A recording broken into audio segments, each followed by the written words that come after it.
to develop this agenda to raise awareness on the current situation of refugees in Asia and the Pacific, to look at challenges and opportunities and solutions, in particular in the context of the funding cuts that we all working in the sector know about and many of us have been impacted by. So we're going to have 3 sessions of about 30 minutes where we'll have some input around the funding cut, around narratives, and around solutions. And we hope there'll be questions from, we have allowed time for the audience in the house and online to ask questions as well. For those in the house, there will be time to mingle afterwards. Unfortunately, our online participants, that won't be the case for you. But before we move into the actual program, we also have an auction, which some of you have seen. We have 12 pages, and I'm just going to ask Vidya to talk a little bit about what that is, because we're hoping to raise some money for refugee children. Here you go. Thanks very much, Klaus. So these are the paintings of the refugees aged between 14 to 19 years old, and also the displaced people in Myanmar, Philippines, Thailand, and also Malaysia. And then the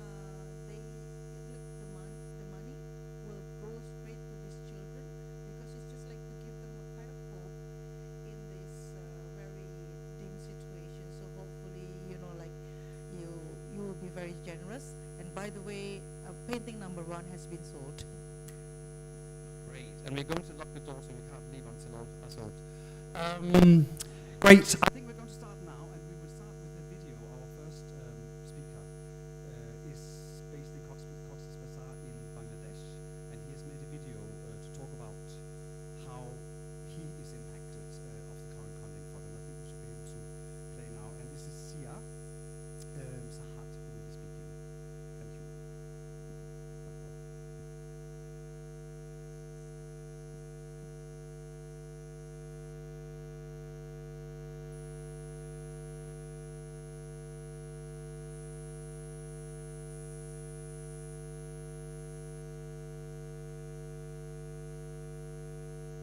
Hi, I'm Sahas Dehiro. I'm a Rohingya refugee documentary photographer and journalist based in the world's largest refugee camp in Cox's Bazar, Bangladesh.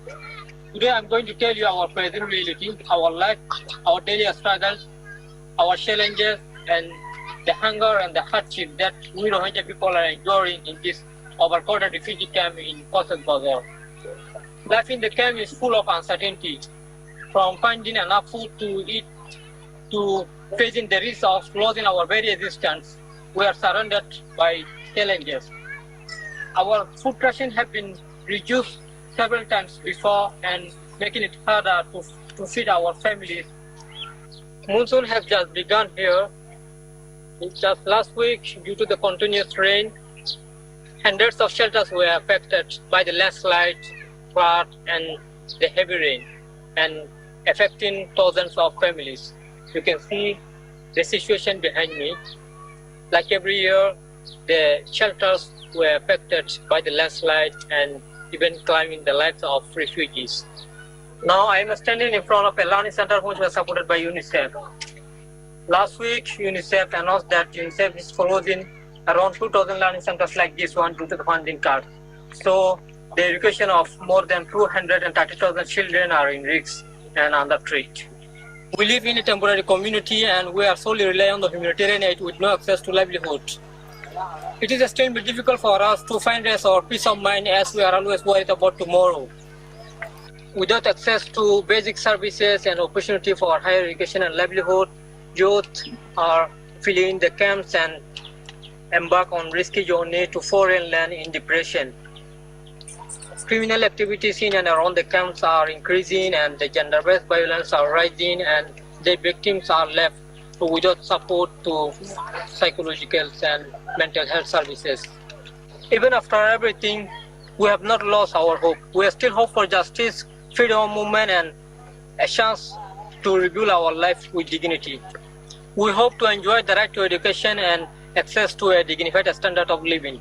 We imagine a life like many of you live, a life where we can travel freely and seek knowledge and expand our horizon.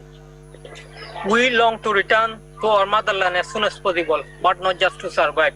We wish to live freely, in peace and safety, with the full recognition of our basic human rights. Let us work together to a future where we can finally reclaim a rightful place in the world. The US and other donors must ensure funding for food, healthcare and education of Rohingya refugees. And the US and other countries should swiftly resume the resettlement of Rohingya refugees. The interim government of Bangladesh should give access to livelihood and education for the Rohingya refugees. It is crucial to improving the condition of Rohingya refugees in the camp and reducing the aid dependency and empowering Rohingya refugees to support their families. Thank you so much.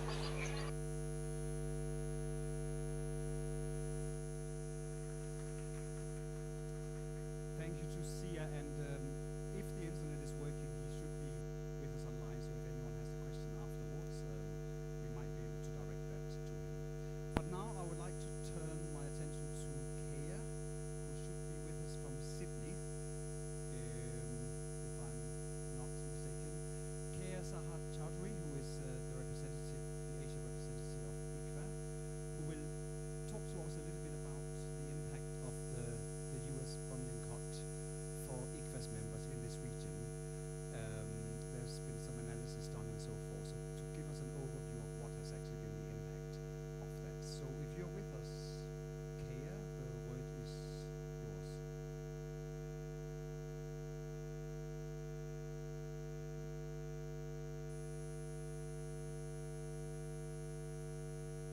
Yes. Great. Nice to see you all. And thanks for having me here with you today. My name's Kea Saha Chaudhary, and I'm the Asia Pacific Regional Representative for ICFA. For those who are not familiar with ICFA, we're a global NGO network of international and local NGOs providing humanitarian services across 160 countries. So I think by now we've all heard about the devastating impacts of the US funding cuts around the world. And so I wanted to kind of touch broadly on the global situation and then break that down into what it's looking like across Asia Pacific. The US government was the largest humanitarian donor since 2006. In 2024, the US contribution was US $14 billion to humanitarian financing, so about 41.8%. So we knew when the cuts were announced and the pauses that this was going to have instantaneous and devastating impact on communities and organizations. And so while initially we heard, that it was a 90 days pause. We know now, we've passed that a lot of the funding, while some of it has come back, has not returned and is unlikely to ever at the levels that we've seen before. And it's happening amidst other funding cuts being announced by other donors, citing often defence as one of the reasons for these cuts. And these include Germany, Netherlands, Switzerland, and the UK. It's also important to note we actually don't know the full impact of the cuts yet, because a lot of agencies are still going through these processes, including UN agencies that are going through their cuts now. So lots of surveys have been done by different agencies, including ICFA, and I'll put that in the chat, as well as OCHA, UN Women and others. And I think we kind of see consistent patterns across all of them, and that's that the cuts have affected all continents and all sectors, regardless of their protection, WASH, health, education. They've been affected. What it's meant for agencies is they've had to stop or reduce their service delivery. So this could be in the locations they have to work, in the type of programs they're providing, from, again, food distribution to cash assistance, nutrition, legal support, layoffs for staff, and then staff restructuring. Also the data collection, that's been really key for doing the program planning. What's also been shown is more than anything, it's for local organisations that have been hardest hit because they're dependent on project funding, don't have the reserves to deal with the sudden shocks. A UN Women's survey globally, which reached about 411 organisations, said 47% of local women-led organisations were in fear of shutting down in the next 6 months because if the funding situation didn't change. And it wasn't just the funding situation. For displaced populations, we also had the changes in the executive orders to the refugee admissions program, which has left many in limbo and without access to some of the durable solutions, and the attacks also on diversity and inclusion, leaving many feeling further isolated. So what does this mean in the Asia context? Well, Asia is already host to 17.2 million of the refugees, internally displaced and stateless people coming from crisis in Afghanistan and Myanmar, which also correlates where we've seen to some of the biggest funding cuts. And it's important to note that a lot of the services that are provided to communities, both in the countries and in the surrounding host nations, is provided by NGOs, civil society and refugee-led organisations. So, for example, at the same time that we're seeing large numbers of deportations and returns from Afghanistan and of Afghans from Pakistan and Iran back to Afghanistan, we're also seeing large funding cuts, meaning those that are providing services to people have had to reduce and reprioritize. So those that were already coming with little into a precarious economy are also receiving less. We've already just heard the impacts in Bangladesh of the uncertainty on the food rations, on the education system, which affects the social cohesion and fragile ecosystem that's already there. In the camps in Thailand and Myanmar, where we know that the food and fuel along the border of Thailand, Myanmar, we know food and fuel has been funded by the US, which is only now estimated till the end of the 31st of July, with no plans inside of how that will continue. For Myanmar within Thailand, we've also heard that many of them were reliant on funding for cash assistance or food assistance, healthcare being affected. In Malaysia, gender-based violence being, I'm getting a 1 minute services. So just to say, this all has a really human impact that has been instant and devastating. And I don't want to end, though, on a completely negative point. So, and I know we're going to go to solutions, but I do want to say, out of realizing the impact of these cuts, we've seen a lot of innovations around as well, looking at approaching new donors, finding solidarity amongst each other, refugee-led organisations that are there to provide the services but need the funding support, new conversations happening as well. So I think there's momentum there to build on. So I'll hand back to you now, Klaus. Thank you. Thank you so much, Kea, for giving this very thorough overview of the situation, not just in Asia, but also globally. And thank you for sticking to the 6 minutes. And Kea will stay with us for this first session, so if there are any questions for her, she can answer those.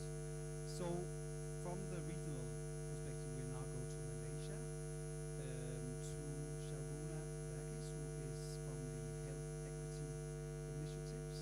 I hope we have her online, and she will talk about how the funding cut has affected the health equity initiatives in Malaysia, health and social care, and the impact of these reductions, and some coping strategies that ACI has been, I guess, forced to set in motion. Do we have you online, Sharuna?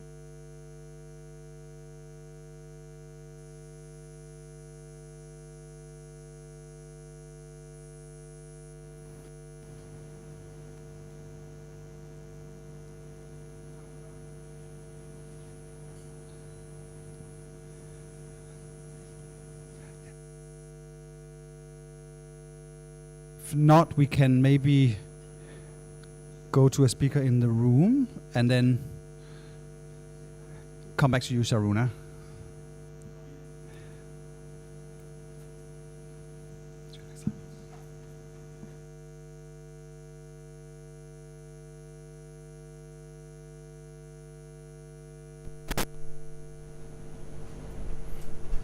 Okay.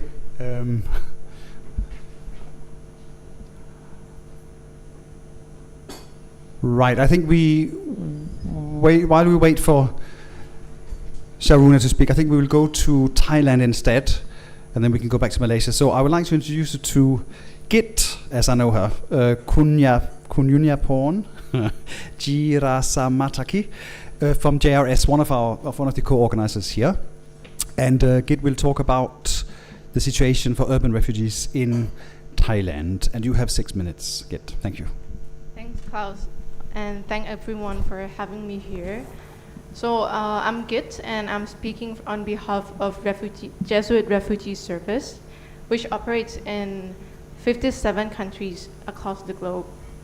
And among the 9 countries that received direct impact from the US funding cuts, Chad, Colombia, Ethiopia, India, Iraq, South Africa, South Sudan, Uganda, and Thailand is one of them. In Thailand, JRS supports the Urban Refugee Project, which focuses on refugees, asylum seekers, and undocumented individuals living in urban settings. And our goal is to address the needs of the most vulnerable while upholding their dignity and agency. After the cuts, our capacity reduced sharply. Our current project priority is intervention in filling the gaps for those most in need. Elderly people, people with disabilities or chronic illness, single parents, pregnant women, survivors of violence, and unaccompanied minor. And the highest numbers of refugees from Ethiopia, Pakistan, Vietnam, and Myanmar. Biggest group are in Bangkok and Mesot. Since the funding cuts, our operational model has shifted to minimal essential necessity service approach. This means we prioritize the life-saving support, such as housing and shelter, especially for those with protection concerns, such as being evicted. Food, but the assistance is very minimal and can sustain them in a very short period of time, and is not enough. Transportation and medical care, also with mental health and psychosocial services, including individual counseling, group counseling, and community-based activities. And unfortunately, our education support was among the first to be suspended. While Thailand is technically allowed for free education, but families still face burden of transportation costs, school uniforms, and even meals. Without that support, we have seen more children dropping out. So for education for many is not just about learning, it's the long-term strategy for their survival that leads to stability and future contribution of society. So allow me to share 2 stories that will reflect the reality of this situation. So Jamila fled from Afghanistan with her newborn son, and before fleeing, she was close to receiving her medical certificate as a license. She worked as an independent journalist there, and that led to her becoming a target of Taliban. Now she lives in Thailand with legal uncertainty, with no rights to work, and a very little control over her future. After the funding cuts, she said, "If I'm hungry, that's fine, but I won't let my son go hungry." Then there's a mother who left one of the refugee camps in Thailand because she heard a rumor that resettlement is more doable for those outside. So what she thought is that her son is now out of school, and her husband, who is blind, needs to get eye surgery. So she fled. And that brings to me the idea that we have to move beyond seeing them only as recipients of aid, but this is the most urgent and strategic policy discussions that we should have right now, is the rights to work. The rights to work is fundamental human rights and also part of the rights that Thailand has ratified in the treaties, the human rights treaties. The rights to work is for everyone, regardless of their legal status. And allowing refugees to work legally will reduce the pressure on the limited aid budgets, the current situation that we are facing. So that with the ability to work, the refugees can rent house, send children to school, buy food, and support one another without relying solely only on external assistance. We believe that one of the most concrete way to give hope is to replace the waiting with meaningful participation. And lastly, to truly honor our theme, a light of hope for refugees in waiting, hope must not come from waiting, but from enabling action. Thank you.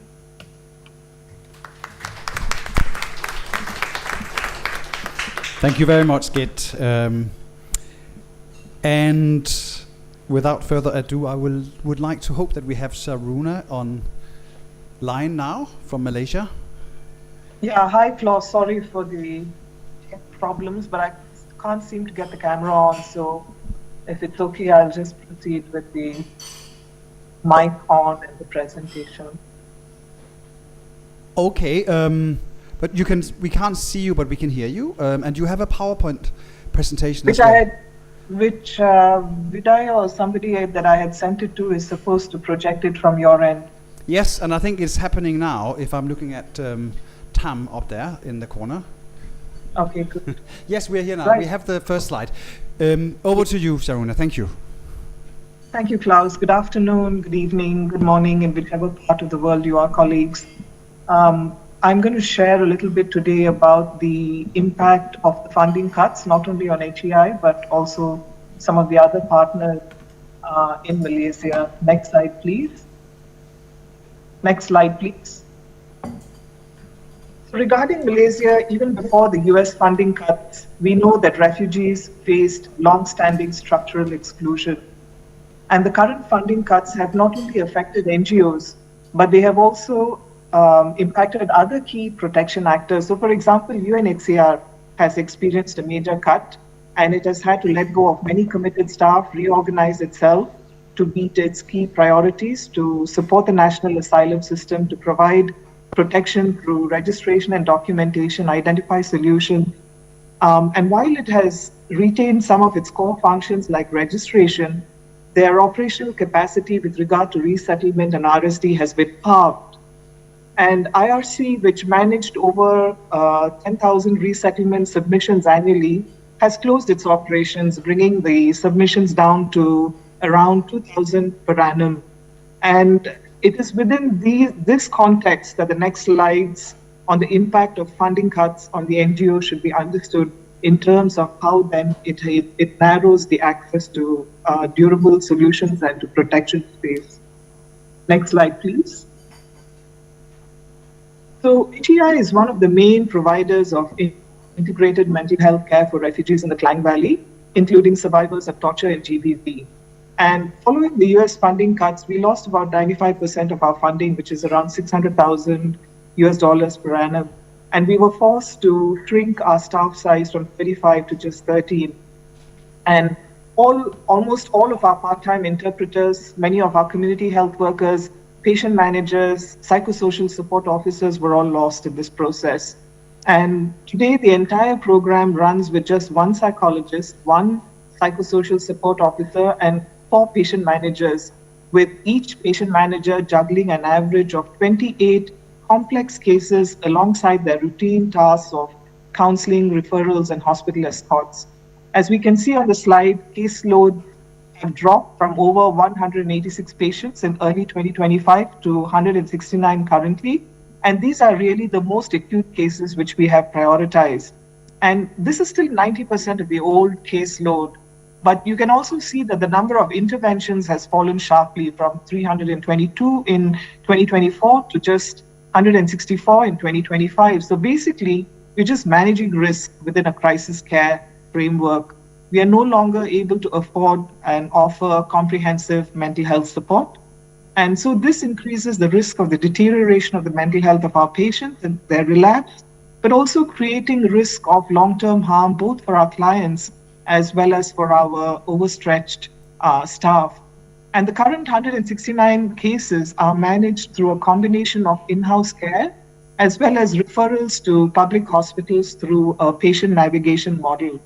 But this patient navigation model and referrals, it places new and additional burdens on both the patients and HAI because each visit takes hours and we still have to carry out clinical coordination, examples, summarizing patient histories for the doctors, besides translating, subsidizing transport, monitoring treatment adherence of our patients. And really, without all this support, most refugees would never be able to access mental health care at the public hospitals. Our community outreach program, which had reached nearly 19,000 refugees, has been fully suspended. And the annual community health workers program on mental health, which trained about 200 refugee community health workers to date, is also on hold. Now, as a way of coping, we have expanded our training to psychological first aid to the refugee community. You know, while this is an important step to build community capacity, it is no replacement for specialized clinical care. Next slide, please. Regarding partners, Asylum Access Malaysia cut a third of its staff and ended its local integration program. ICMC had to close down entirely, resulting in the disruption of over 100 ongoing GBV cases. ACTS, providing primary care, now runs its clinic only 3 days a week instead of 5, and their convalescence home Perch still offers board and lodging, but it cannot afford hospital costs of its patients. So in response to this crisis, you can see NGOs are coping by co-locating offices, sharing staff, scaling back services. But on the other hand, refugee-led groups are stepping up, taking on direct casework, but they are also severely constrained by structural factors. So as a result, we see many vulnerable persons, especially women, at increased risk. Next slide, please. So in conclusion, before the funding cut, exclusion was already systemic. Aid filled gaps, but it never solved the root causes. The cuts that we are currently experiencing, they have exposed fragility, but in a way, it has also opened the space for new solutions. And in terms of the way forward, now is really the time to think creatively about how do we address these long-standing structural barriers? How do we invest in refugee-led responses? And how do we build long-term inclusive systems? Thank you very much.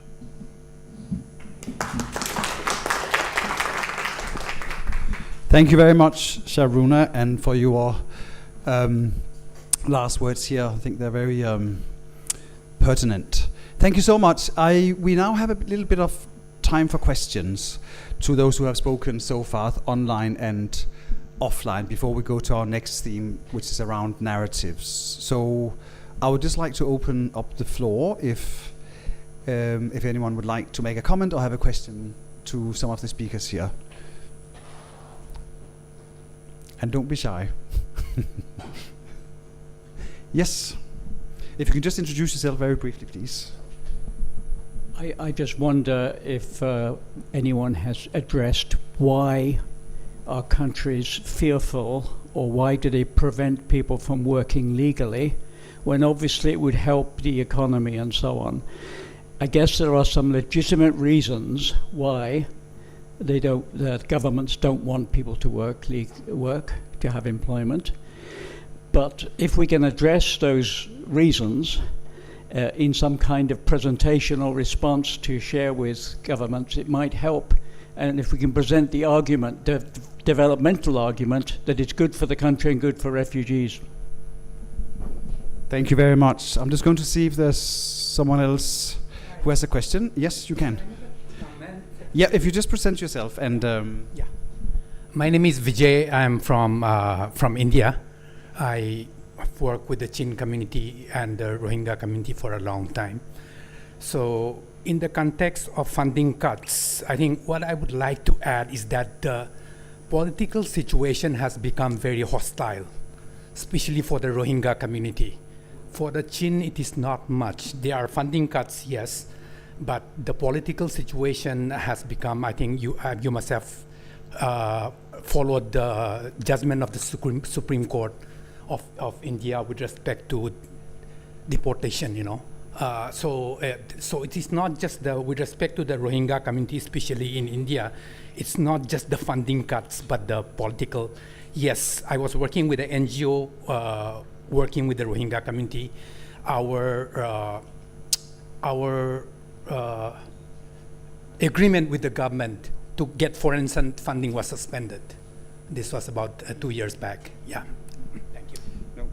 Thank you very much. Maybe the first comment on, was there one question here? Yes, please.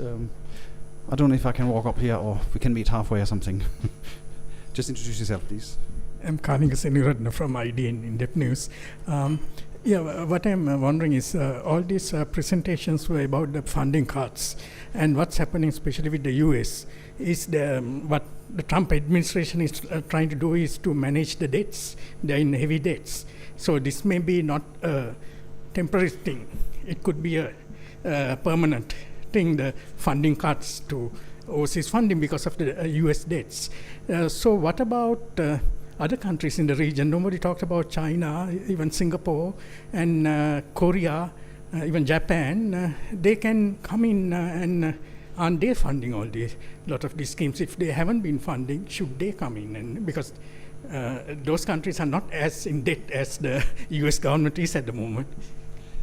Thank you so much. I think maybe Kea, if you're still with us, in terms of the comments on the funding that we just heard, I don't know if you would like to make a comment on that, if you're here.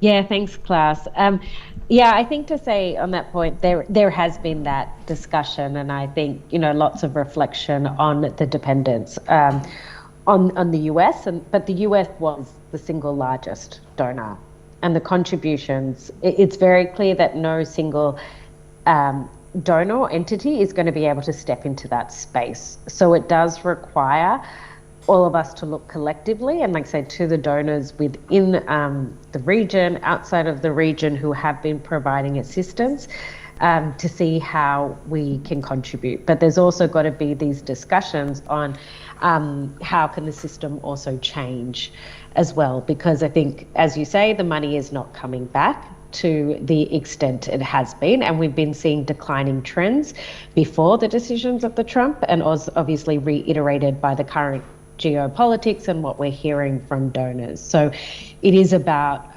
finding other financial solutions. People have been starting, and agencies, conversations with philanthropists, with private sector, with governments, with other donors within the region. So I do think it is an opportunity and a need for everyone to step up in this moment.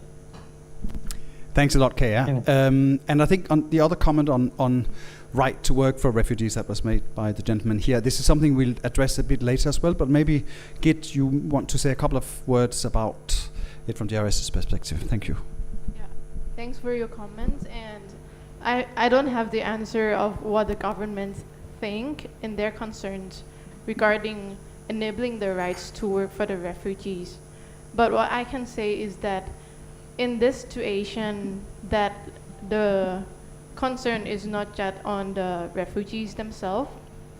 For example, Thai governments, they are heavily concerned on how to manage people in the camps after the funding cuts. And also, as I mentioned, a lot of needs of the urban refugees are so far not yet being approached and think about how to manage that. So to grant the rights to work would make them become an agency of themselves, and organizations like us can be the substitute on the potential that they already have. That would be my short response to that. Thank you. Thank you so much, Kit. And we don't have any questions online. No, I would just like our online audience to please put your questions in the chat box, and Vidya will take them. So please do that. I think we can move on to the next theme, our debate, which is about narratives, because while we have to work on changing policies and practices and laws, there's also a need to look at how narratives are being created around migration governments, around refugees and so forth. And it's becoming, there's a lot of hate speech, which we'll hear a little bit about in a second, and everything on social media and so forth. So we will have a couple of interventions, and then we will also open the floor again so we can discuss that and how it sort of exacerbates the situation of the funding cut and so forth. So our first speaker is from Indonesia. I hope he's with us online. It is Akwam Fiasmi Hanifan from the Narasi newsroom, and he will talk about how hate speech was built in Indonesia, if we have him. Are you there? Hi. Yeah. Can Thank you hear you. my voice? We can hear you. Okay. We can't see you, but we can hear you. Thank you. Okay, Thank you. Should I present with myself or? Maybe you can just say a couple of words about your organization. That'd be great. Thank you. Now we can see you. Okay. Thank you. Okay.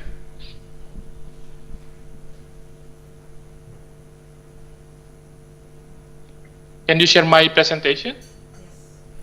Yes. I think, yes, Okay, that's the that's first good. slide. Thank you. Okay. Hi everyone. My name is Akwam. I'm currently working as investigative producer in Narasi. Narasi, one of independent media organization based in Jakarta, in Indonesia. So today I would like to present one of our major investigation from last year. This investigation is related with the how this information was used during the last year presidential campaign in Indonesia. So one of the topic is used as a targeted Rohingya refugee. So I know the time we have is very limited. So I think I will talk firstly. Can you next? Yeah, okay. If you want interest to watching our video, you can scan our barcode. So the full video is around 15 minutes. And mostly we talk about the data because in this investigation we were doing data journalism. So one of the most important finding was that it seemed this campaign, it's not just the organic campaign, but also orchestrated scheme. So and we believe we have many evidence. This story related with the one of the candidate in presidential election. So can you next? Okay, to begin our investigation, so we decided to collecting data from the Google Trends because we wanted to understand how the Indonesian public react about the Rohingya issue over time.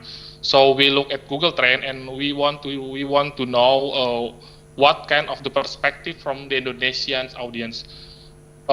When you see the data, the first spike happened in 2015. When there's a lot of hundreds of Rohingya refugees stranded in the Aceh beach.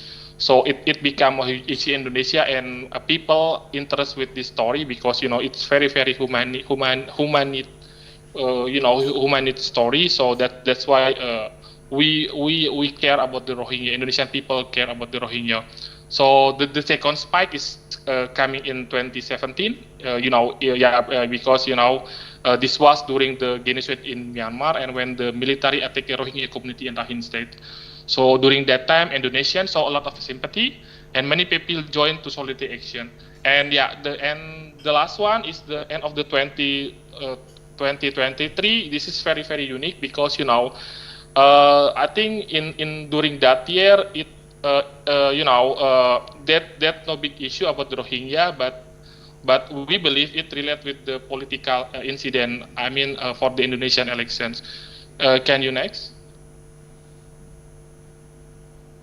before 2023, response from the Indonesian audience often support the Rohingya. This, for example, when the Persib Bandung supporter, one of the biggest football club in Indonesia, they create a choreography in the stadium, and also this is the protest against Myanmar junta in 2017, and also not just only people, but also from the media. Many media in Indonesia, they always give a good perspective about the Rohingya.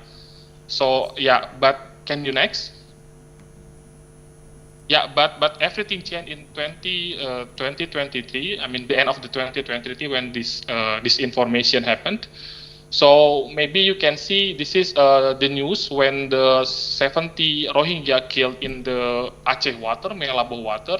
But when you see the comment, all the comment, mostly they have the Rohingya, and I think is the comment is all of the comment is very unhumanity.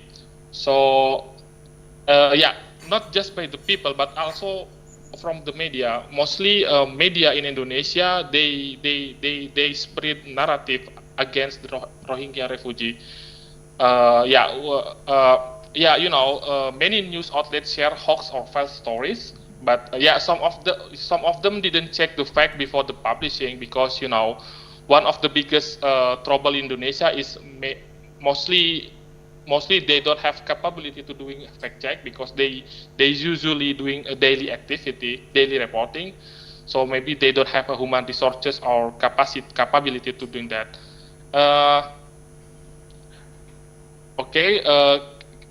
Can you next? This is the main hoax narrative about Rohingya refugee in social media in Indonesia. Mostly they want to create a narrative against Rohingya. What I think this lies were not just shared by the anonymous account, but I mean the narrative is not just spread by the anonymous account, but also spread by the media. For example, this is one of the story when one of the biggest media in Indonesia, they spread hoax content about the Rohingya. When Rohingya refugees they broke the window in the refugee flats in Sidoarjo, and it became story because it was hoax. It was not by the Rohingya but other refugees. So this is the reshaping of the narrative about Rohingya is very different in Indonesia. So can you next? Unfortunately, the online hate didn't stay just only on the internet, but also in December 2023, when a lot of the students university in Aceh, they came to the refugee shelter in Banda Aceh and they expelled the Rohingya to leave. And not just only one incident. In many cases, people who living in the beach of Aceh, they expelled the Rohingya, and they were not allowed to Rohingya refugee to stranded to the beach. So that's our trouble. So can you next? So this is the part of when we want to try to capture the narrative, the orchestrated narrative in social media. So we decided to collecting data from the UNHCR in Instagram. Akram, sorry to interrupt you. If you can wrap up in the next 1 minute, please. Okay. Thank you. I will go fast. So we found there's a lot of the strange condition. Can you next? This is the sample when we found mostly a lot of buzzer to they spread the propaganda and they spread a false narrative in Instagram account in UNHCR. Can you next? Not just only on Instagram but also in TikTok. So we decided to collecting many more than millions of comment on TikTok. So we found some strange case. This is the sample when we analyze the hour of the comment. We found the there's so many fluctuative number. So we believe this method is one of the strategy to cheat or manipulating algorithm on TikTok. Can you next? And I think I have to stop you here. I'm sorry to be brutal, but maybe we can. Okay. Maybe we can share the slides with participants afterwards as well. So if you have more, and you're staying with us if there are any questions. Thank you so much. Let's give an applause to Akwam. And now I would like to turn the attention to Bangladesh, and we have the ambassador here in the room in Thailand. If you could just reflect a little bit about how you see the dynamics of narratives playing out in Bangladesh on refugees. Thank you. Thank you. Thank you, Klaus and Hafsar. I mean, I cannot say no to these two people. I mean, they have become good friends. So when the invitation came, I agreed to join, and it's always very humbling to actually hear all these individual human stories, and thanks to all the presenters who have shared their findings and perspectives. That's been very useful, especially to Mr. Sahad Zia for his documentary. I have visited the camps in Cox's Bazar a number of times, and let me tell you that the situation, particularly during monsoon, actually looks even more dire. I think he only presented fraction of the story there. But then again, I mean, we must remain mindful of the fact that there is a lot of stories of resilience that also emanates from these camp situations. One thing that continues to assure me that whenever I visit, I do not really see any undernutritioned or emaciated children. I mean, the children generally look healthy and running around. We see a lot of women engaging in skills development activities. And on top of that, very thriving informal businesses operating. Of course, there is perhaps not much opportunity to work in the legal sphere, but if you go there, you would see that the men and women, they're engaging in a lot of these small businesses, family-run businesses and things like that. So those are stories of resilience that we do have to also keep in mind. In terms of narratives, I don't want to sound defensive, but as it happens in any protracted refugee situation, you would probably have something like indifference to resentment, depending on the context, depending on the situation.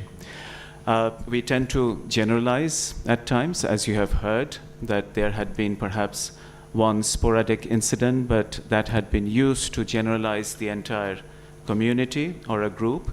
That is a common tendency. Perhaps as human beings, we operate that way.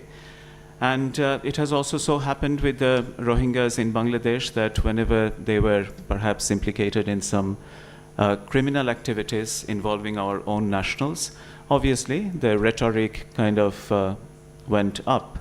But then again, at some point, of course, it subsided, and the host communities learned to probably live with them. But learning to live with them is, of course, doesn't mean that they have accepted the reality.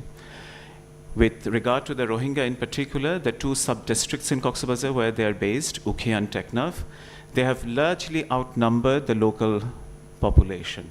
And that is not just recently. I mean, that has happened a long time back. So evidently, you can imagine, I mean, there are certain fringe groups or elements in these localities, within the host communities, who drum up these kind of narratives against the Rohingya. I mean, they try to kind of take advantage of this situation, that you have to kind of resist the infiltration of the Rohingya. And there are maybe some reasons for that, because this long-term situation, we are dealing with this for the last 4 decades. It's not just from 2017 that Bangladesh is dealing with this exodus. So obviously that had had serious social, political, economic, and environmental impacts on the localities. And you can only imagine that there would be some reaction from the host communities to those issues. But at the same time, as someone said, that we should not just look at the glass half empty. Whenever there are emergencies, whenever there are crisis situations, I think the entire host community join our international partners in ensuring support, like what had happened during COVID-19 pandemic. There were some dire prognosis that the Rohingya would be wiped off, but I'm sure none of you has heard anything of that story. There are frequent cyclone warnings in Bangladesh. You heard about landslides and mudslides. But then again, I think the communities that work around the camps, within the camps, they try to make sure that the Rohingya themselves, despite their exposure, despite their vulnerability, do not come in the harm's way. I know you want me to stop there. Yes, please. But I'll just end by saying that, yes, I mean, the host communities are often offered some form of support whenever there is any humanitarian assistance being laid out for the refugees. But you have to keep in mind that many of these host communities are themselves in a kind of hard-pressed situation themselves. And it's kind of a common fact that most refugee hosting countries are themselves the least developed countries of the world. They share a disproportionate burden of refugees. So for them to kind of deliver on some of these requirements is often kind of difficult. And one point that I made at one of your last events, I will end with that, and that brings to the issue of working legally.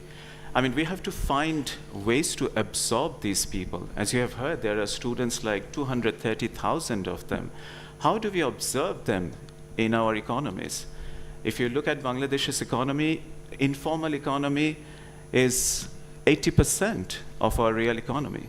When we have such enormous degree of informality in our own economy, isn't it kind of difficult to absorb these excess people that we have into our economy without any substantive investment or anything coming from other countries? So we have to kind of keep this in mind, and as I said, I didn't want to sound apologetic or defensive about this, but these are also some of the realities that we have to keep in mind as countervailing facts. Sorry, I overshot my time. Thank you so much. Thank you so much. Round of applause. And now to my Co-Secretary General Hafsa Tamisuddin, who will talk a little about reflections on the dynamics of the narratives, but from a regional perspective, or maybe another country that we've heard from. So over to you, Hafsa. You have 4 minutes. Very generous. Thank you. You're not being biased to me, are you? Yes, so we have heard about Indonesia and Bangladesh. So I think the one country that we have not touched is Malaysia. And people always, Hafsa always talk about Malaysia. Well, it happens to be, I end up with this topic. So one thing that struck me though, before I say anything, some of you might know me that I am a former refugee myself, and who was displaced here in Thailand for 2 years and then Malaysia for 9 years. Some of you might not know me, so I'm a Rohingya from Myanmar, Burma, just to let you know if I'm speaking, and there are things that I say because of who I am and from my lens and through my perspective as well, not just from my professional capacity. One thing that always struck me is that, the compassion from the people when they see, something is happening, like, there is a war and blah, blah. The first one moment, like a week, a month, 6 months, there is a human instinct of showing compassion, and then it dries up. I don't know why. And then it was a very significant moment that during COVID 2020, how the xenophobia against, particularly for Rohingya and other refugees, started to explode in Malaysia. And then the local communities are so angry because people are on that lockdown and they don't have food and all that. The alteration of this frustration towards refugees, and particularly to the most marginalized group, was so easy, just like that. It just needed a Twitter video and then a couple of, hashtag Instagram and then Facebook telling you like these people are Zionists and coming to your land to steal the land, and then still you jeopardize the opportunity for the local communities and all of that. That is a very dangerous narrative that many local and other agencies do not necessarily feel the obligation as human to challenge those narratives, but then we then very easily consume that and then absorb it and then respond to it. And then I thought about myself, oh, this younger generation now, it's a good and bad that we have a lot of technology and we become very lazy generation. We don't want to do homework when somebody say, we just like, okay, Instagram told, and then a heart emoji, and then like, that's it, and I buy it, whatever you sell me. So we are very lazy generation that just easily believe in things. So it's also like lack of responsibility around that.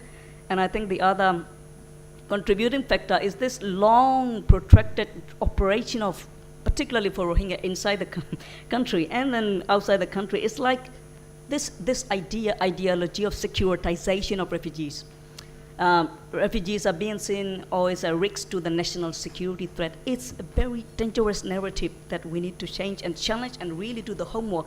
Is it really? But I will not defend and tell you guys that, our community is perfect, we have no bad guy. We do. Like many of other communities, there are always good and bad people in every community. But if we are going to justify the entire community as the threat because of the action of a bunch of bad people from the community, so there is a question to be raised. Is it really fair? Is it justifiable?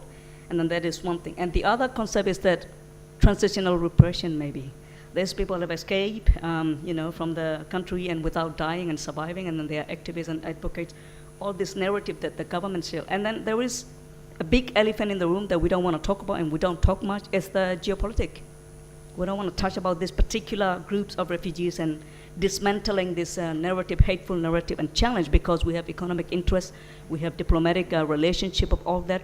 So there are a number of contributing factors to this hate narrative. And then it's just very sad to see how easily the hate can spread, not like the love.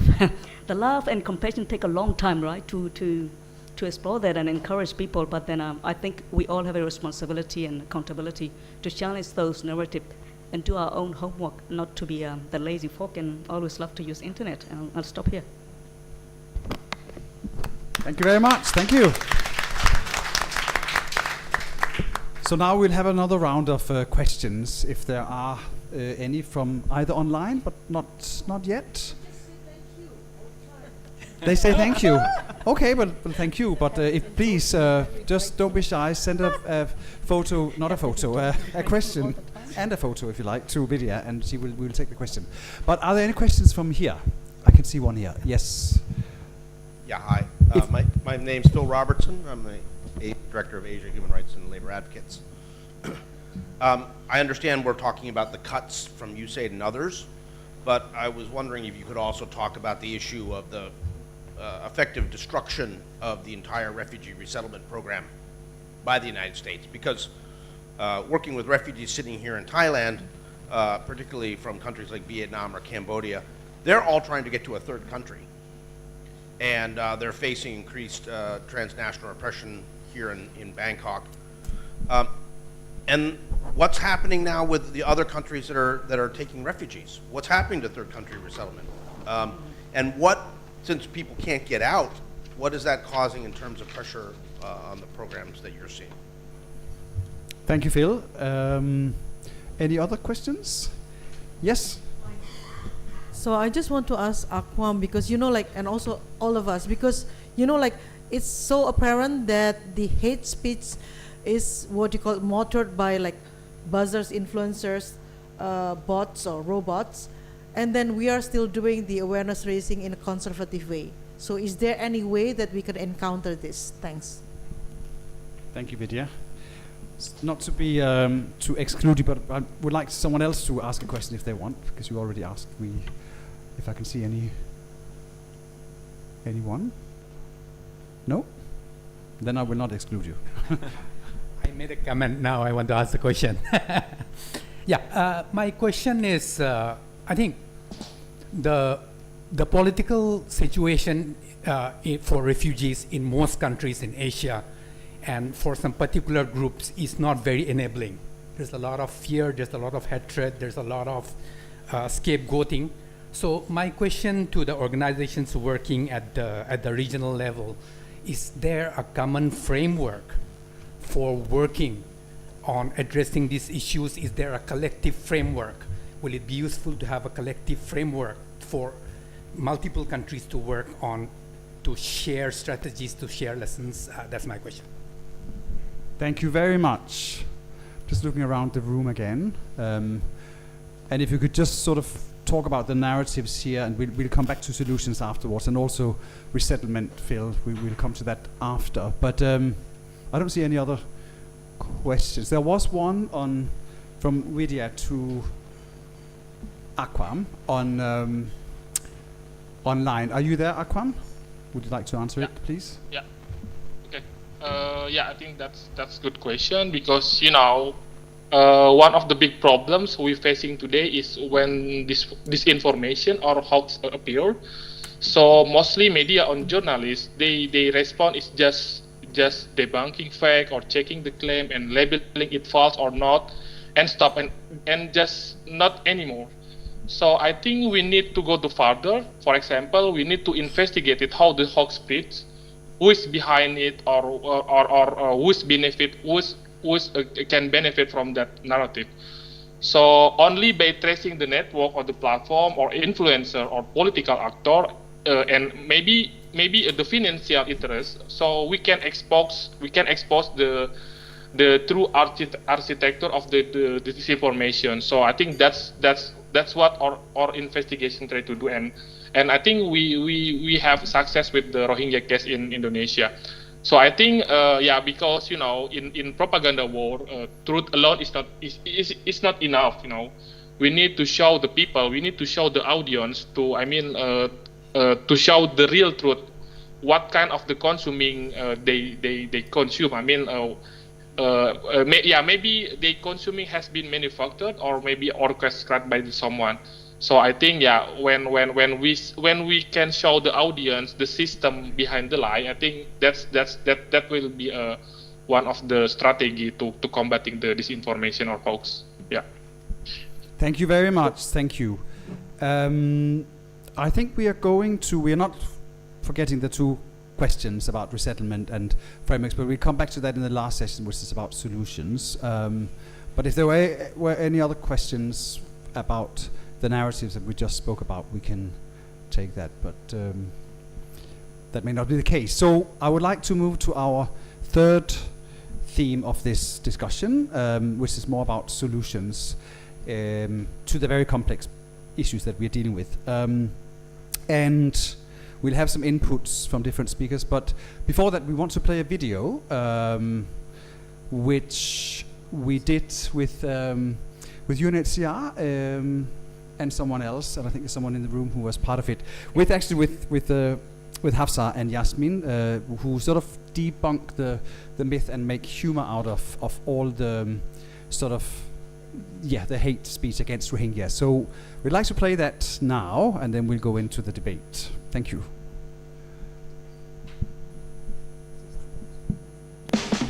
Rohingya refugees keep coming. How will we ever stop them? We are not the people from nowhere. Very victim blaming. I like it. Well, you choose to become a refugee. I don't think that there is any sort of crime that could justify a genocide. Hi, my name is Hafsa. I was a refugee in Thailand and Malaysia for about 11 years before I got resettled to New Zealand not long ago. Hi, my name is Yasmin. I was a refugee in Thailand for 16 years and now resettled to Canada. So, what are we doing here today? We are going to be reacting to some of the disinformation, misinformation, and hate speech against Rohingya today. Ready? Let me just go first. Rohingya refugees keep coming. How will we ever stop them? Well, hold your government accountable. They're the ones with the power to change and making it stop. If we could stay in our country safely, we would be back home. Don't worry. Rohingya refugees are overly dependent on aid. I think this is your question. Well, they are dependent on aid because all the countries in Southeast Asia region are not allowing them to contribute or to be independent. They have been confined either in the refugee camps or they have been constrained with a lot of laws in such countries that they are not allowed to work. And everyone want to work, everyone want to become independent. If they did nothing wrong, then why are the Burmese army trying to kill them? Very victim blaming, I like it. I don't think that there is any sort of crime that could justify a genocide. It has to do with amnesia. There was a massacre, there was, mass rape. There was also burning down of the houses. We were very, very clearly expelled. Rohingya refugees want national ID cards and their own land in our country. Absolutely not. We are not the people from nowhere. We have a land. We belong to Myanmar, Burma, and Arakan and Rakhine State. We are the indigenous people of Myanmar, Burma. This is nonsense. Is it me or you? It's you. It's me, sorry. Rohingya should leave, but they're choosing to stay here. I don't think we have ever chosen to be anywhere.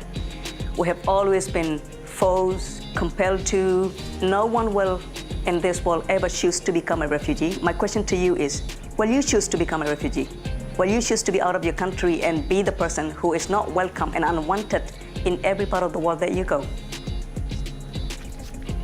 Rohingya refugees refuse to conform to their host communities. Yes, absolutely. I had a hard time conforming, never conformed, but I can speak Thai. Sawadee ka.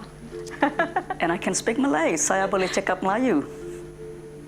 Rohingya women are very beautiful and will still are men. Will you still people's men? I don't know if I would, but I do agree that our women are very, very beautiful. This is definitely not a false information.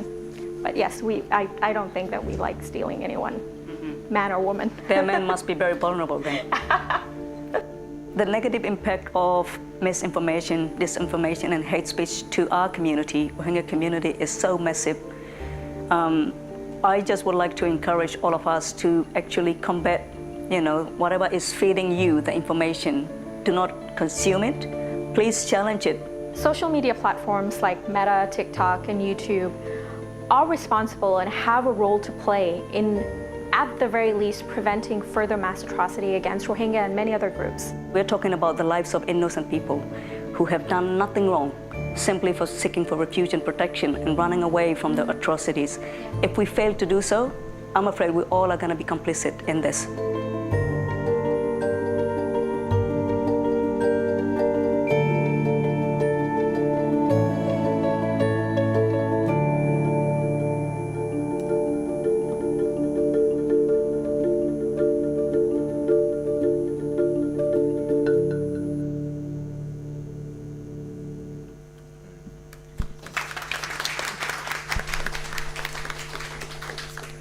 So, with that, I would like to ask our next speaker, who is Nai. Your full name is Nayana Tanawato from Asylum Access Thailand, who many people in the room know, but maybe you could just say 2 words about what Asylum Access Thailand is, and then we asked you the questions, how do you see the solutions in Thailand to the current funding crisis? And when we spoke the other day, you said it was a very big question. Of course, we don't expect you to say everything, but just reflect a little bit about, from your point, someone who's worked on these issues for many years, what in terms of the impact, but also the solutions and what is needed in terms of new thinking and innovation. So over to you, Nai. Thank you. Thank you. So a few words about Asylum Access Thailand. We are a family, a member of Asylum Access family. We have our headquarters in the US, and then only 3 other offices, one in Mexico, one in Malaysia, and one in Thailand. So we are very small. And I think one of our speakers have mentioned that AAM, Asylum Access Malaysia, through the budget cut, has to reduce the number of staff by half. That's similar to all our country offices. Our work is mainly on providing legal services to refugees in the urban setting. So in Thailand, we're trying to help urban refugees living in Bangkok and living in Mesot by providing the legal counseling, helping if they are arrested or detained, going through the bail process, national screening mechanism, and also ISD process.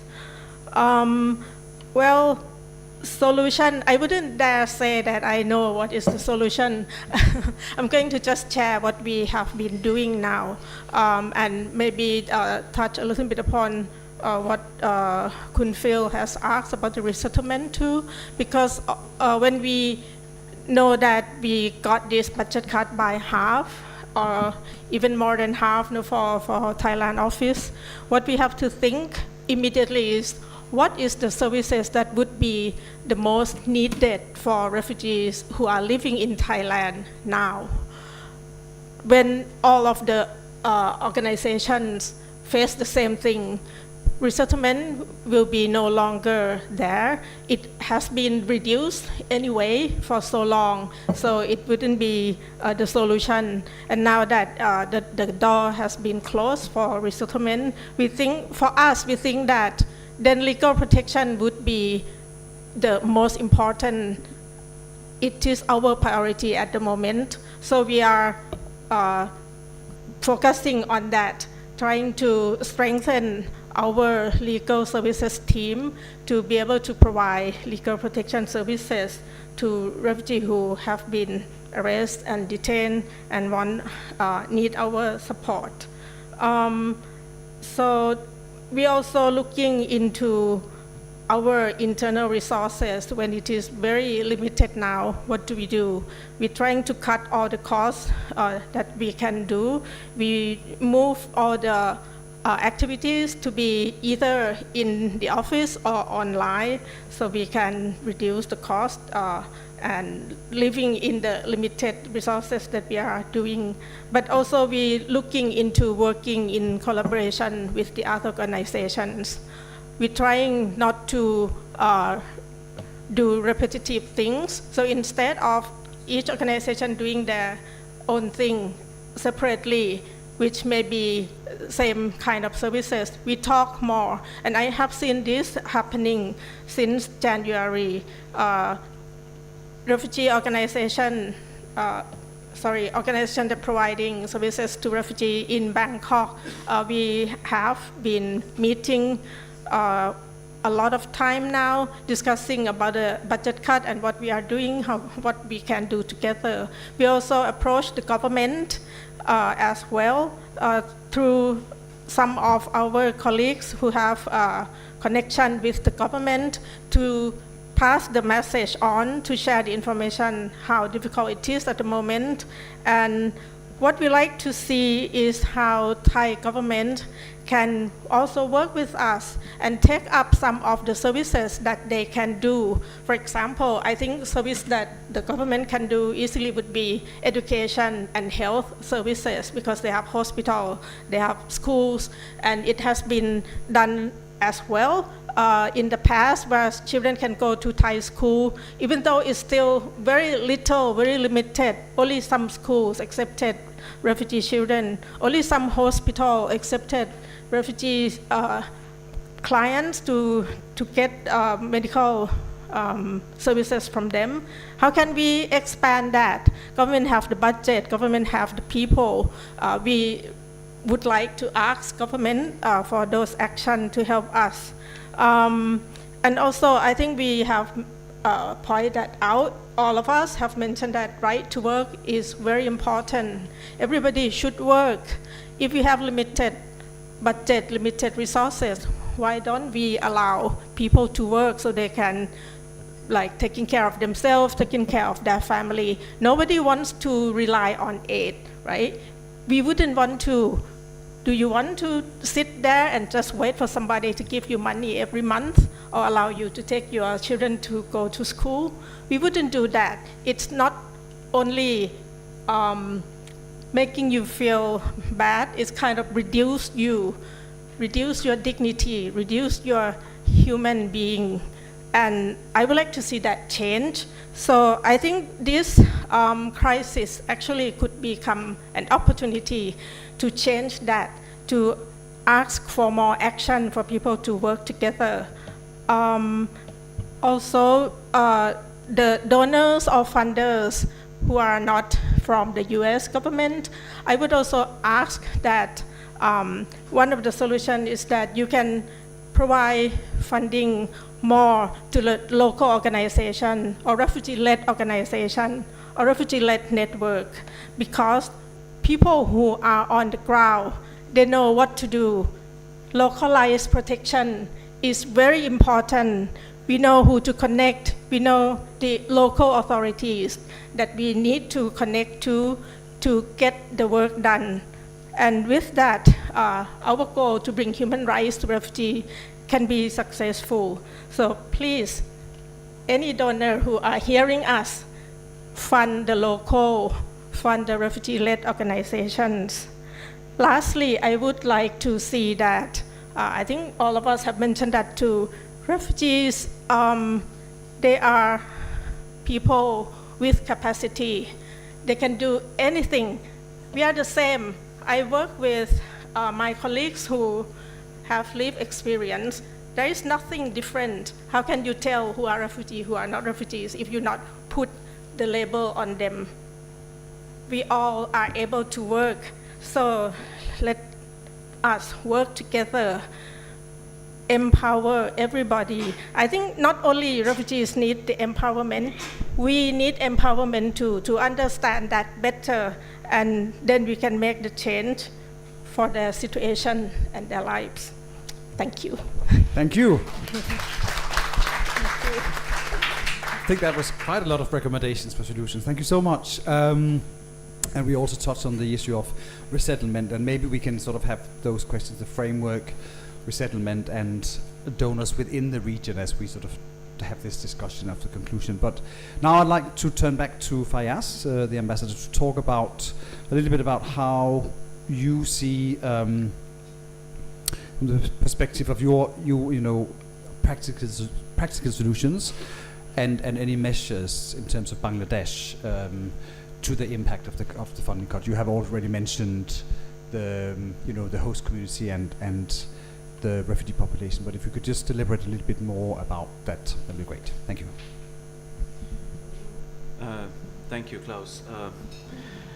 I know the Rohingya situation the best because that's what pertains to Bangladesh, so I will probably focus on that. In the current scenario, of course, in Rakhine State, it's very hard to talk about durable solutions because you know that much of the territory in Rakhine State is under the control of Arakan Army at this point. And in the last few months, since Arakan Army has taken control of northern Rakhine, we have witnessed an additional influx of 130,000 of the Rohingya. So it seems very few of them are actually now left behind in northern Rakhine State, for that matter. So with this continuous inflow happening, I mean, to talk about practical solutions, of course, we need to be pragmatic about that. But that does not mean that we have to take a defeatist approach. I mean, we have to keep working at it. And since we are here in Thailand, we have seen that the Thai government has stepped up to the plate. In December last year, they hosted a meeting, an ASEAN informal meeting, to discuss the Myanmar situation. But prior to that, they also hosted a meeting, a ministerial meeting, of the neighboring countries of Myanmar, and that included Bangladesh. So these conversations are useful, and with Malaysia being the ASEAN chair at this point, we have seen renewed initiatives to add impetus to the 5-point consensus. There have been a series of conversations with the State Administration Council and also with the National Unity Government and the different factions. So we are waiting to see how these conversations evolve and where that actually leads us to. But one point that we keep emphasizing as far as Bangladesh is concerned, that yes, peace and stability in Myanmar is absolutely crucial, but that cannot happen without finding an answer to the Rohingya crisis. Often we talk to our interlocutors and we get a sense that, well, the Rohingya situation can wait a little bit. Let us manage the rest of Myanmar first, the democratic transition and the border situations and so forth, and then probably we can broach the Rohingya question. That would be rather self-defeating as far as we look at it. I mean, when you talk about peace and stability in Myanmar, the Rohingya question must remain integral part of that. And those of us who are involved in advocacy work in the room, that's what we would urge you to drive home. We want to keep the Rohingya issue alive, and that's why our head of government, Professor Muhammad Yunus, he suggested doing a UN-sponsored conference dedicated to the Rohingya issue this year. And we are glad that the UN membership has taken on that responsibility. So on 30th of September, there will be an international Rohingya conference in New York. And we would like to encourage all concerned stakeholders to attend that conference, because the resolution that talks about this conference aims at having some concrete, time-bound, innovative and constructive solutions for the Rohingya situation. And every voice matters. We would like to hear every voice here. Leading to the conference, our government is also planning to host some conclaves where we would try to accommodate as much as Rohingya voice as possible, because we are aware that it may not be possible for the Rohingya and other stakeholders, every one of them, to fly to New York to join this conference. So in Cox's Bazar, probably somewhere down the line, we should have this conclave, and we are actually encouraging different stakeholders based in Thailand to also join that conversation. So this is what we are envisaging in terms of, if not arriving at solutions, but finding solutions. But in parallel to that, of course, the last point, we will continue to work on the issue of international justice and accountability for the crimes, particularly the genocidal crimes that were committed against the Rohingya. As you are aware, Bangladesh is working very actively with the International Court of Justice, with the International Criminal Court, and of course the independent investigation mechanism of the UN. So there's multiple tracks that are operating at the same time to ensure that the crimes that were committed against the Rohingya are not unaccounted for. Can I take the resettlement question a little bit, or do you want me to come back to that later? Maybe come back to that, okay. So if that's okay. Thank you so much. Round of applause. Thank you. And then the last person in this round is Hafsa. If you could outline 2 or 3 components, and again, this is a very big question, but on how to address the short and long-term impact of the funding crisis in terms of solutions as well. So you have 4 minutes. Thank you. Thank you. I think we know the answer. Everyone in this room are very familiar faces. We are very passionate civil society who always talk about honoring the rights of people and not to dehumanize them. I think what is missing is the implementation of it. We know the answer. We know that refugees are so capable of working, contributing, and surviving. But what we are not able to do is that we can't bring this to the government who actually make the decision, who hold the power, because unfortunately, organization, NGOs, we don't hold the same power and authority as the government level. We're here. That is the very harsh reality. Government is here. So today we're very grateful to have Ambassador with us in the room. It is not usually the case that you sitting from the government, somebody who can actually bring this message to the government. Look, this we think is a practical, pragmatic solution. I heard it from another refugee sitting next to me, and I'm bringing to you. So that needs to happen more. But what is missing is that this dialogue between civil society, refugees, and the government sitting together, and I really appreciate you being very honest and telling us, look, Bangladesh want to implement this work right, but we also have our own issue in the country. Look at our population, we can't. So it's so good for us to know what is the reason why you can't implement it. Because then we come in, we don't have $1 billion money, because some government will say, NGO, come and do your work. NGOs are very poor people. We're working in the NGO because we love and compassion, and we are surviving from 2 years to 4 years thing. But we are a bunch of compassionate people with diverse skills and knowledge. What we can do if we sit with the government together with you, understanding your setback, why you cannot do, what are the reasons that you are so afraid of implementing this one bold measure, talk to us. We're very happy to brainstorm with you. Think about what is the one thing that we can do together, not you alone. It's very unfair if we are blaming all the governments in the region. Oh, government is not doing that. We want to be a part of your solution. And that is so important. It has not happened. It has to happen. And then the other thing is this global north versus ASEAN. You touch upon ASEAN. So, you know, I am a former refugee, and I'm always talking about this in every room that I go, every part of the world that I go. And then I was in Geneva for 1 month for my fellowship program for minority rights. And then I went to this European Parliament and committee and all of that, this European nation of 47 nations and all of this. So nobody talk about Asia-Pacific refugee issue because they have overwhelmingly emerging refugee issues in global north. And then I am the only person doing this. Look, we're here. Here is Asia-Pacific refugee and displacement. They will be like, Hafsa, thank you for raising the question. Unfortunately, we cannot go there because we have enough globally emerging refugee crisis in this part of the world. And then the question from them to me will be, what is ASEAN doing? And I don't have, honestly, very solid answer to bounce back. I don't have it. So what we need to acknowledge is that the issue of Afghanistan and Myanmar and refugee crisis in this region is the issue of ASEAN. It is in your backyard. You cannot forget about the issue in your backyard. I know when ASEAN comes to the chairmanship of, you have 1,000 of priority lists in 1 year, it's, you know, time flies. And then ASEAN chairmanship of Malaysia, almost now it's June, another how many months they have left. Refugee is on the very least priority. But that being said, we cannot just let it pass by. It's, you know, we must hold accountability of this government. Like, and then also now I feel obliged to promote APRRN now. That's what happened when you are in the sort of leadership position. So what we have been doing is also as an APRRN, we've been in the region in Malaysia in March doing this lobby trip for advocacy, really looking at, because I really feel, I was in Jakarta during the chairmanship of Indonesia government as well, but it didn't work out. We meet many different people together with Chris Lewa and others.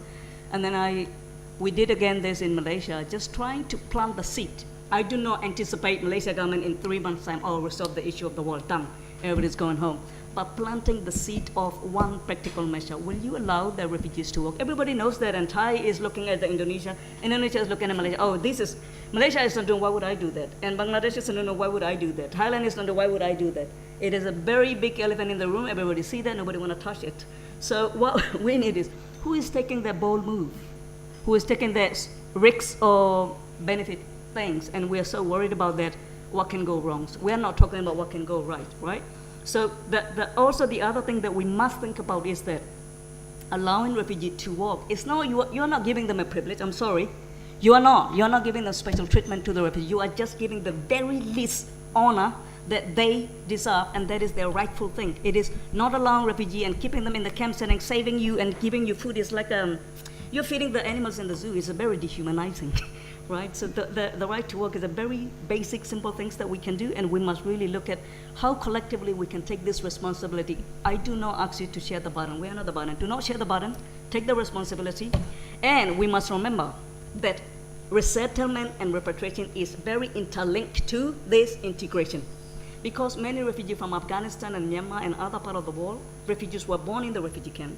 And refugees are born in the displaced countries where they don't have access to education and nothing. So this lost generation of younger people, no education, nothing, completely isolated from the rest of the world, do we anticipate one day when they get resettled, boom, integrating tomorrow?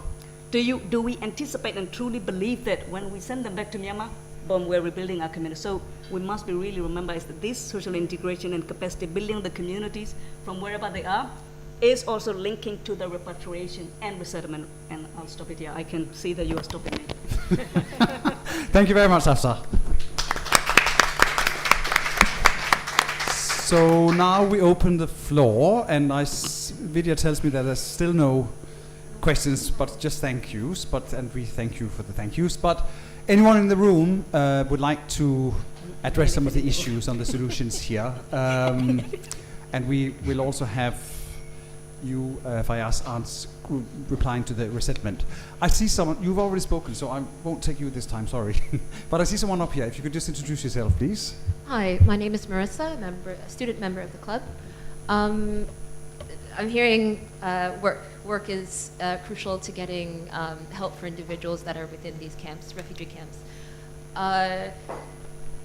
many governments do allow refugees to work, but within this region, I get that that's perhaps a challenge to their policies when unemployment is high, let's say, and they're trying to prioritize helping local, their own citizens over others.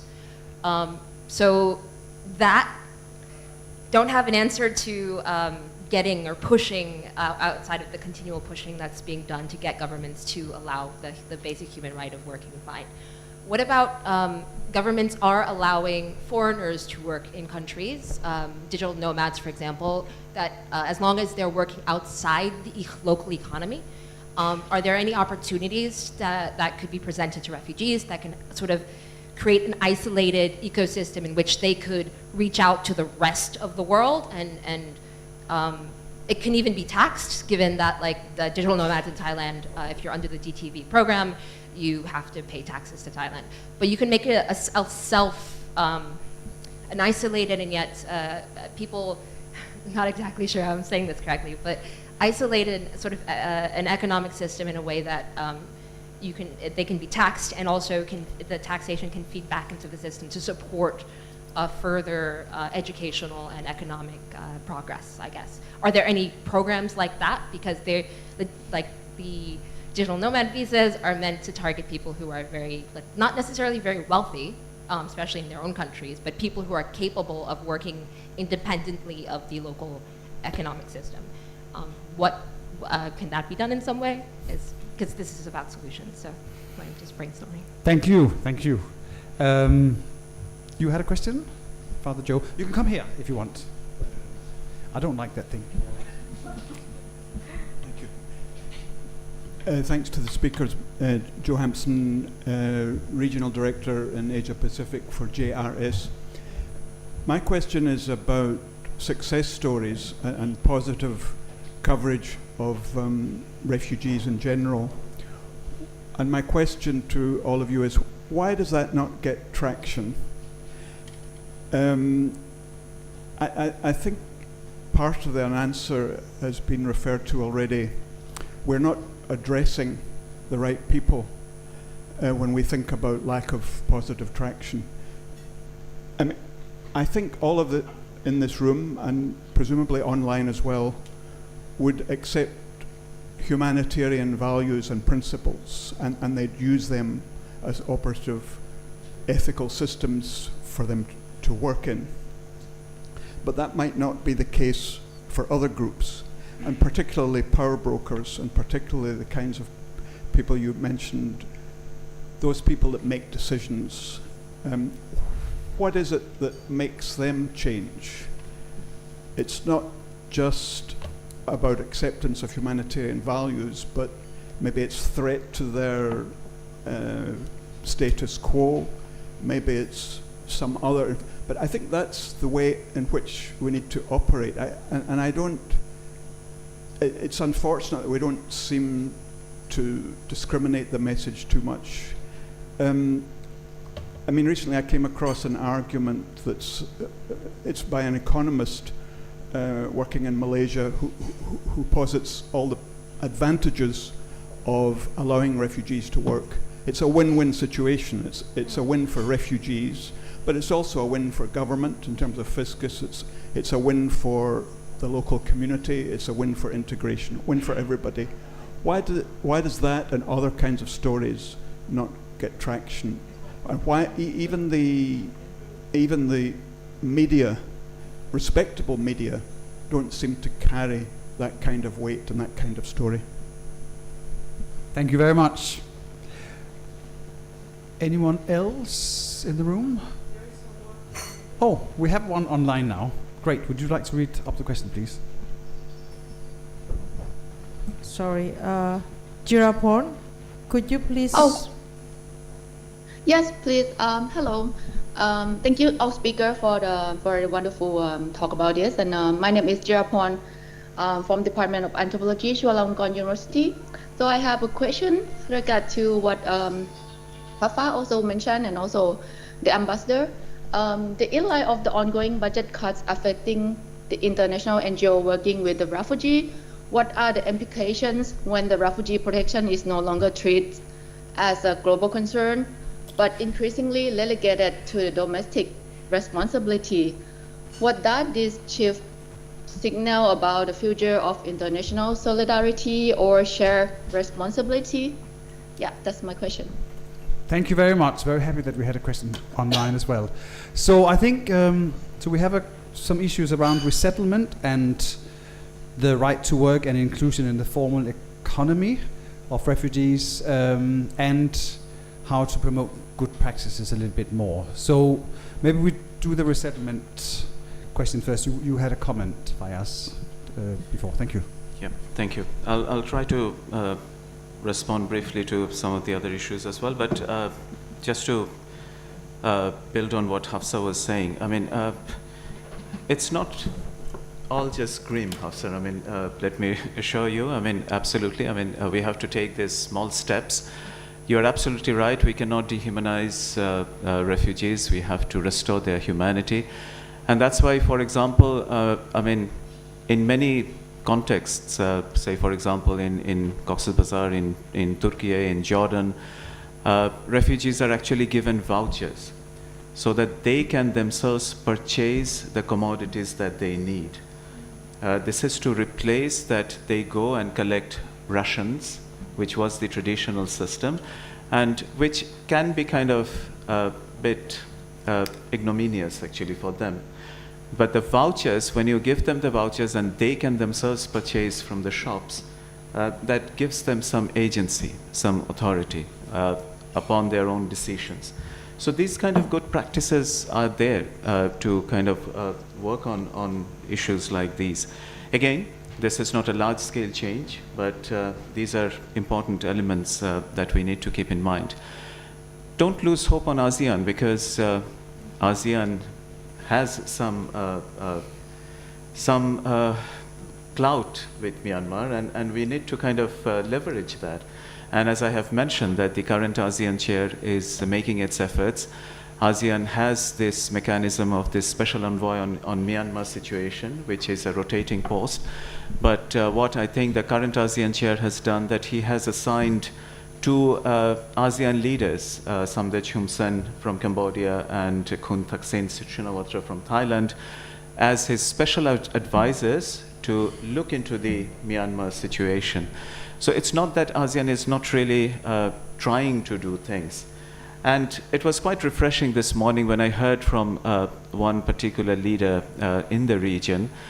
He was saying that probably it's also time for ASEAN to review its 5-point consensus, because it goes without saying that the 5-point consensus has not been able to deliver, but probably it's important that ASEAN collectively thinks of recalibrating some of the elements in 5-point consensus. And the reason I'm mentioning this, I heard this from one of the ASEAN leaders this morning. So there are this thinking which is going around. So let's not give up hope on these exercises. That's the reason I wanted to kind of bring in this issue. On the question of resettlement quickly, yes, I mean, that can be an important lifeline for people like Hafsa and the colleague that we have seen. And we remain very supportive of this. But when the number is quite overwhelming, then of course there are certain issues that you have to keep in mind.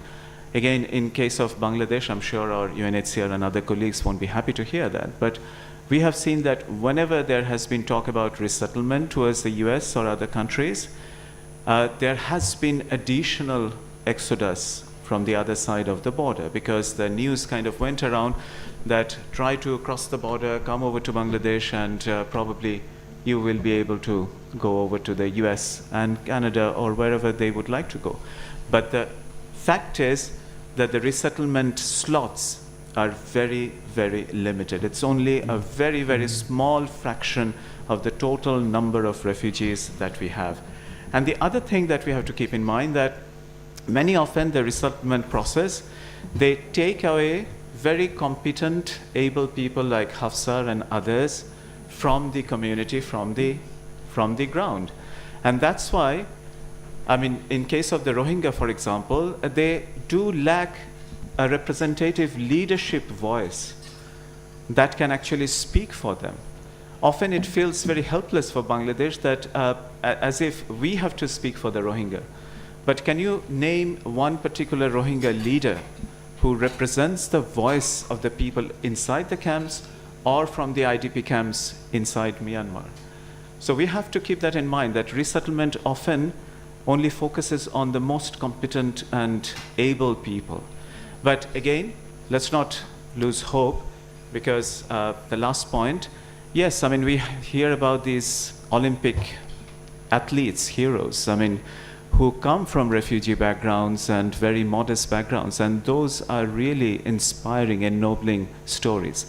I don't always think that those stories kind of get pushed under the carpet, but yes, probably it's again our collective work that we try to kind of keep these stories, keep these narratives alive, so that the success stories do essentially get traction around the world. Thank you again for giving me the time and allowing me to speak at length. Thank you. Thank you. So then, okay, yeah, we can. Then maybe the question of work again. I mean, we have touched on it, but you know, the issue of including refugees into the formal economy. Would Git or Nai or anyone online indeed want to have a question on that? Just a short comment on that? Quick response about the rights to work. It's not something that we'll be building up as a new. It's a matter of fact that they already have very high skilled refugees and they're already here in the society. What we can do is promote those with high skill, capacity building for those with lower skills. And that's where I want to mention about the words legal pathway, because it's the pathway. So during the way, we have to find ways to manage and enabling the rights of them. Yeah. Thank you. And then maybe just a word on the promoting good practices as well, which was brought up. I don't know if we have Aquam still on with us, or Kea maybe?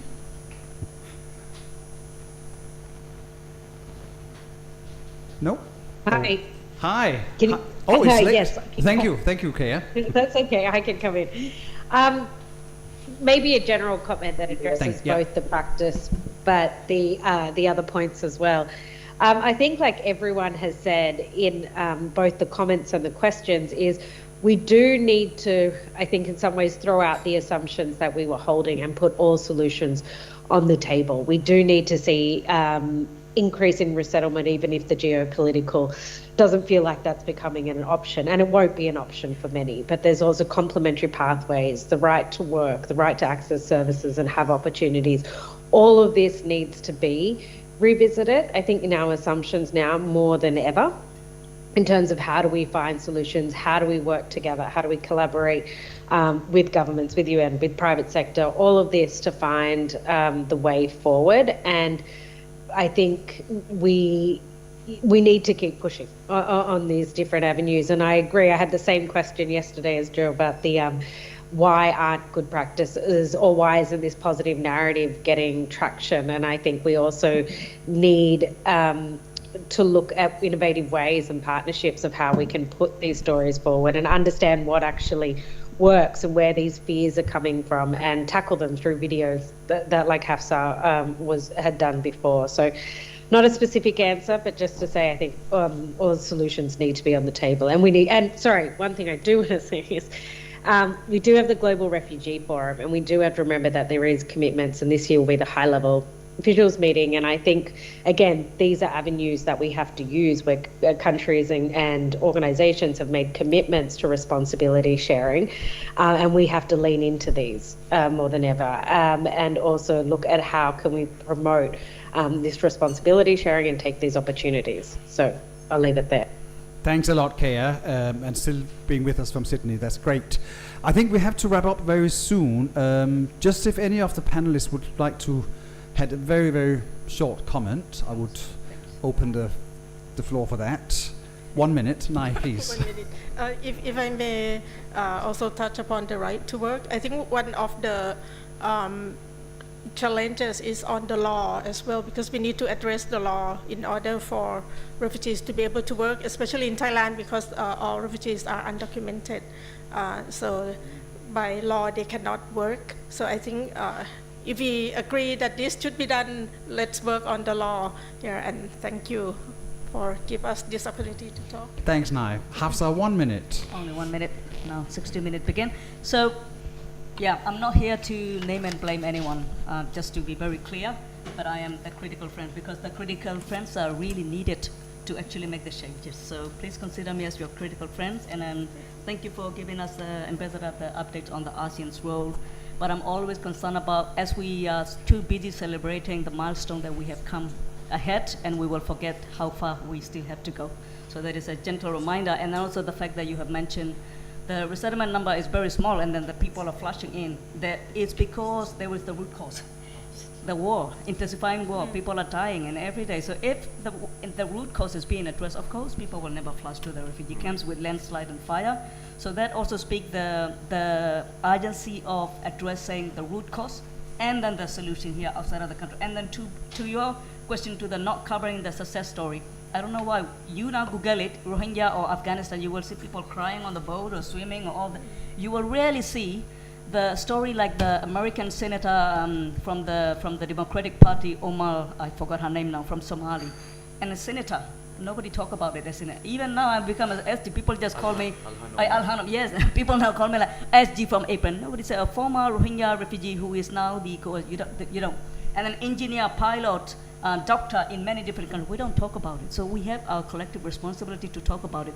And I must mention still, even if my one minute is up, is that the RLOs that I met in Malaysia, they have nothing. The funding cost zero. With their zero money and then with the security risks, the amount of work that they do for their communities, with the skill and capacity for their community every single day, it makes me feel overwhelmed. So if we give them an opportunity, just think about it during our tea and coffee. Thank you. And 1 minute. Absolutely. Yes, I mean, funding cut is affecting the situation on the ground, and thank you for this dialogue, because that emphasized the importance. We have heard that WFP and UNHCR, they have managed to secure funding, at least for the work they were doing in the Rohingya camps, at least for the time being. That is a bit of relief, but as you have also seen in the documentary, UNICEF had to temporarily shut down all these learning centers, which are absolutely crucial for 230,000 students. So it's a mixed bag situation. But then again, as somebody mentioned, that it also gives us some opportunities to think outside the box and explore other opportunities. And probably we should put our heads together to do that. And I like the suggestion that came from one of the members of FCCT. Yeah, we probably never thought about that, but the humanitarian actors around the room probably can delve into that. And please send that suggestion to UNHCR, because that sounds like an innovative way of doing things. I mean, we can test that and try to see how it works out when it's scaled up. And last point, yes, the conversation is increasingly shifting from burden sharing to responsibility sharing. It hasn't yet got wide traction, but refugees need not be seen as burden. They are a collective responsibility for the international community, and that's how we should approach their cases. Thank you very much. Thank you. And Git, the last word, 1 minute. Thank you. I'll be very short. Talking about how we create the win-win situation, I would like to ask to trace back a bit about how we take a look of this issue. Are we taking a look from an idea of how we manage the responsibility, and where are the areas that we all have to share how to, like how one could do something and another one could do something.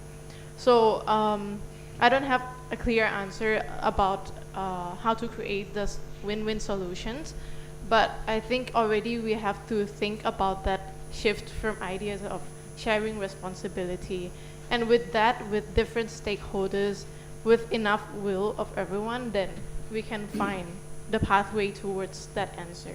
Thank you.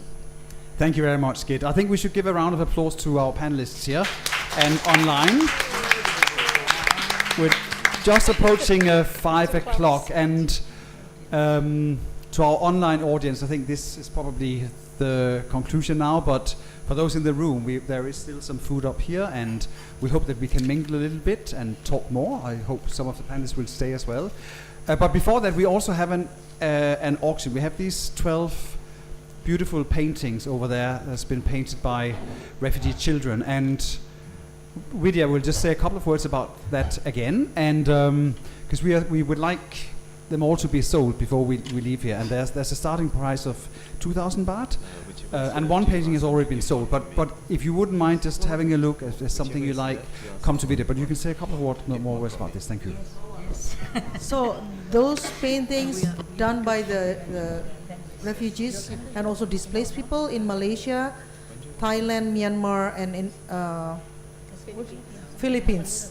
Philippines.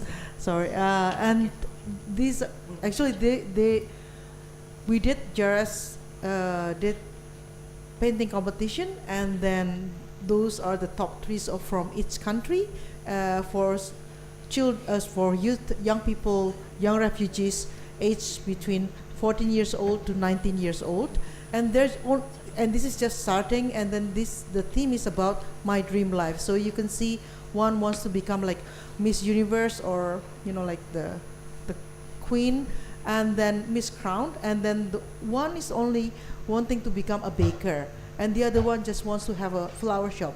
Things that we take for granted because we can achieve it with our privilege, born not as a refugees or born without the fate of becoming a refugees. So we take for granted, but for them, these are their dream lives. So yeah, please give some appreciation. The money will go back to them. We are not going to take anything. So this is kind of like something that we want to motivate them to keep on dreaming and to keep on, trying. Thank you. Thank you very much, Vidya. So thank you everyone online and in the room. And yes, please have a look at the paintings and speak to Vidya and the team about that. And sorry? And May, yes, where is May? Can you stand up so we can see you? The curator of this. So thank you very much, and please help yourself to some more food up there, and we will be in touch. I hope we will be able to share the presentations with everyone a bit later. So thank you everyone. Thank you.